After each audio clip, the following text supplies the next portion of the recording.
can emerge and emerge strongly. The other form of support that exists is the R&D tax incentive. And the R&D tax incentive, one thing that the startup sector has drummed into me is, and they have said that, if politicians are going to look at the R&D tax incentive, we want you to do one thing, and that is to keep it. The startup sector enormously values the benefit of the R&D tax incentive to their businesses. In fact, I would dare say it's one of the things that keeps a lot of startups onshore, is the fact that this incentive plays such a huge role and plays such a huge part in supporting their businesses that they want to ensure that it continues. Now, the ATO recently announced that it was putting the magnifying glass on claims for the R&D tax incentive, and you can understand why they do it. From time to time they send a signal, look, we are taking a closer look on these claims, and we are going to make sure that nothing untoward is going on, and that we will stamp out claims that are out of line. And the opposition certainly supports that. I imagine the government does, bearing in mind the ATO is an independent authority. It makes its decisions at arm's length from government and from politicians generally. So we certainly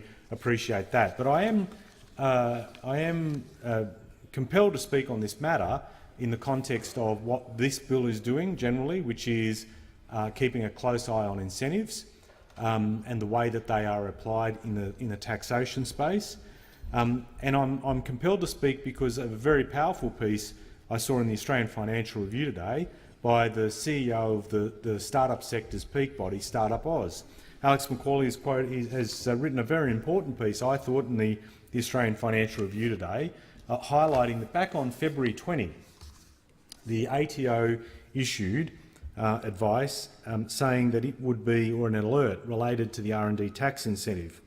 Bearing in mind this is the single, as Mr McCauley points out, the single biggest program delivered by government to support innovation in Australia.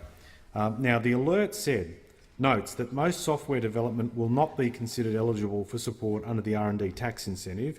It's part of an increased focus on compliance. Again, this bill is talking about compliance measures. There are other regimes that are impacting on compliance, and I think it is important to draw attention to this.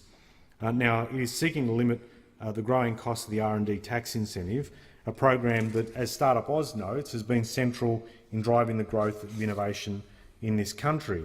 Now, the government has indicated that nothing's changed since that alert simply restated the existing rules, but as Startup Oz points out, rather than clarifying, this line confuses. If nothing's changed, why release an alert? And its view is that there has been a change and that the scheme, which at a technical level is focused primarily on encouraging research, has evolved in recent years to involve development, the other half of R&D. That evolution, as Mr McCauley writes, has largely been the result of a pragmatic approach to which activities qualify for support. Now, this is the point that stood out to me, and I quote, "If they take the ATO's advice at face value, and it would be brave for a startup founder who didn't, digital startups around the country will have to rethink their capitalisation, relying on less support from government and nervous investors." And I think that's an issue. And I'm basically saying I'm very concerned about this. Now, an update to the alert was issued on Friday to clarify the operation of the advice, but as Startup Oz points out, there are other confusing elements as well. Limiting software company access to the scheme was not one of the review recommendations that was recently carried out into the operation of the R&D tax incentive. So they're pointing out that this seems to go against what has been previously flagged in terms of reviews. So certainly there is a concern about that. They're also concerned that reinterpreting the scope of the most important innovation support mechanism in the country threatens to more than undo all the support the government has provided so far for innovative Australian businesses.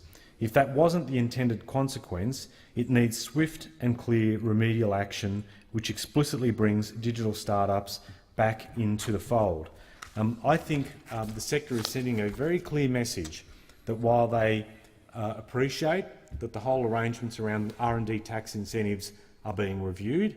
While they appreciate that there has been a degree of clarification in relation to its application, there is a big concern about what this will do in terms of software development in this country and the support that it provides to startups.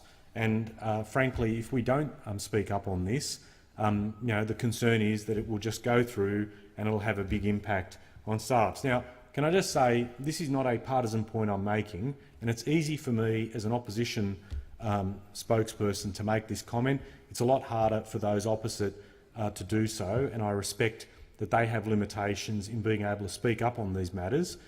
But I do note that the minister here is at the table, and I would hope, and I do genuinely believe that she takes into account the views of the sector, and I would hope that the ATO would acknowledge that any move in this space in dealing with a very important tax incentive would have big impacts on startups in this country, and I would urge them to take into account the words of Startup Oz as expressed in the Financial Review today, to ensure that the important work that the ATO does to ensure that tax incentives operate in the way that they're intended, that work continues, but that there is not overreach to the extent that it impacts on some of our smallest, most innovative firms being able to conduct themselves in a way that is adding huge value to the economy, is seeing a huge growth in jobs, and will ensure that we are best positioned